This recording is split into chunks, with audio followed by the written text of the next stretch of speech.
Hello, thank you for joining us on this episode of Sports Bets for Free. My name is Scott Jenkins, your host. Just a local sports bettor here in Phoenix, Arizona.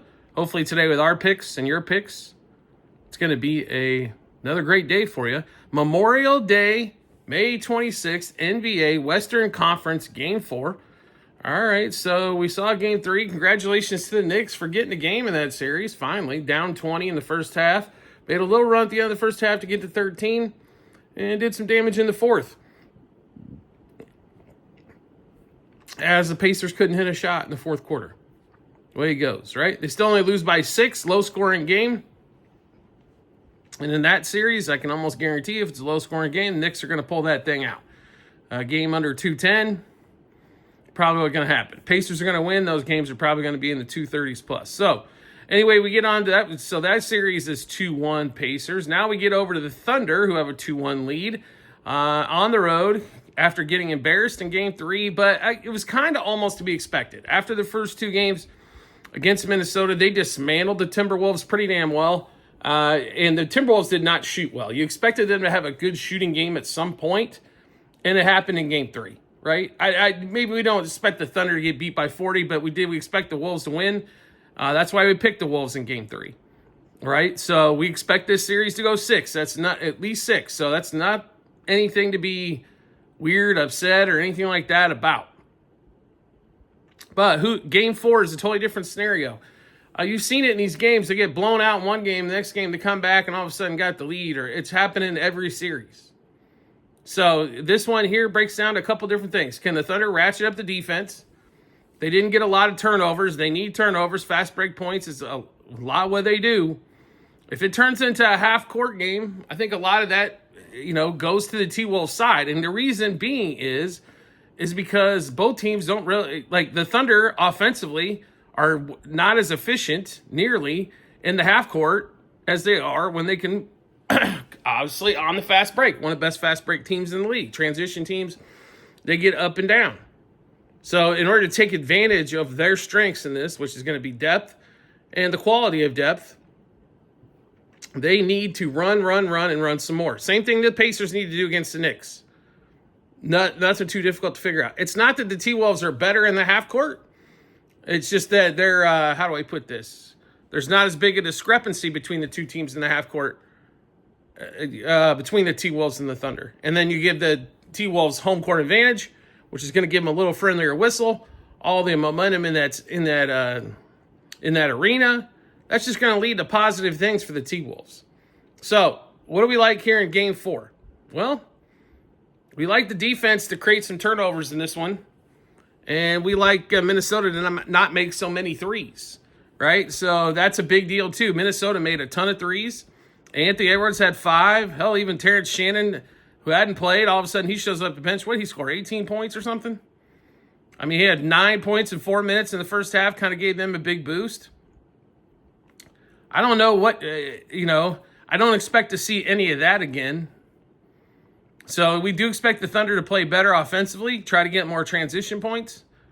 Rebounding-wise, they got out-rebounded as well. They got beaten every facet in Game 3. Game 4, we don't expect them to get beaten every facet. Now, they are favored in this game again on the road. Not really shocked by that either. I mean, when you really look at it, quality, like I said, they've got MVP candidate, obviously the MVP winner. We'll give Anthony Edwards is a fantastic player, so even if you wash those two out, they have other pieces where I don't know if I really consider Julius Randle a great piece. And then once you get past Julius Randle on that team, what do you really have? A bunch of defensive players. That's why when they go cold from the field, they can go cold for stretches. You're not going to see that from the Thunder. The Thunder consistently have options. Jalen Williams, guys rolling to the basket. Hartenstein with that little shovel shot. They've got guys that can make threes as well. Lou Dort. Dort can make some threes. They've got guys off the bench that can score with Aaron Wiggins. Isaiah Joe. Carson Wallace. Those guys play great defense, can turn you over. We expect defensively to the Thunder ratchet this thing up and actually take a win here in Game 3. If you're looking at the lines on this one, 3 and then 219 total. We're going to stay on the side here. We do like the Thunder first quarter first half and game in this one here. So it should be minus a half first quarter, -1 first half, and then -3 for the game. SGA for 30+ points. DiVincenzo under 8.5 points. Mike Conley under 7.5 points. Ant-Man under 3.5 threes. Conley under 7.5 threes. Chet Holmgren under 8.5 rebounds. This has been true every game so far this series. Ant-Man under 8.5 rebounds. He has a 9-rebound game, and all of a sudden he goes from 6.5 to 8.5. Got to go under there as well. SGA 2+ steals. Finally did not hit that in the last game. Coming back to that one, though.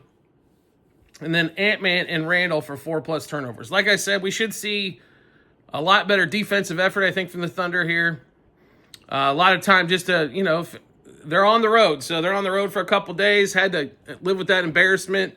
I'm sure if they went out and they heard it from the Minnesota faithful, and they get back to work here and try to figure out how to get one of these games up in Minnesota on that one there. And then hopefully they got a chance to go back and close out in 5. I still don't think they win it in 5. I like them to win game 4.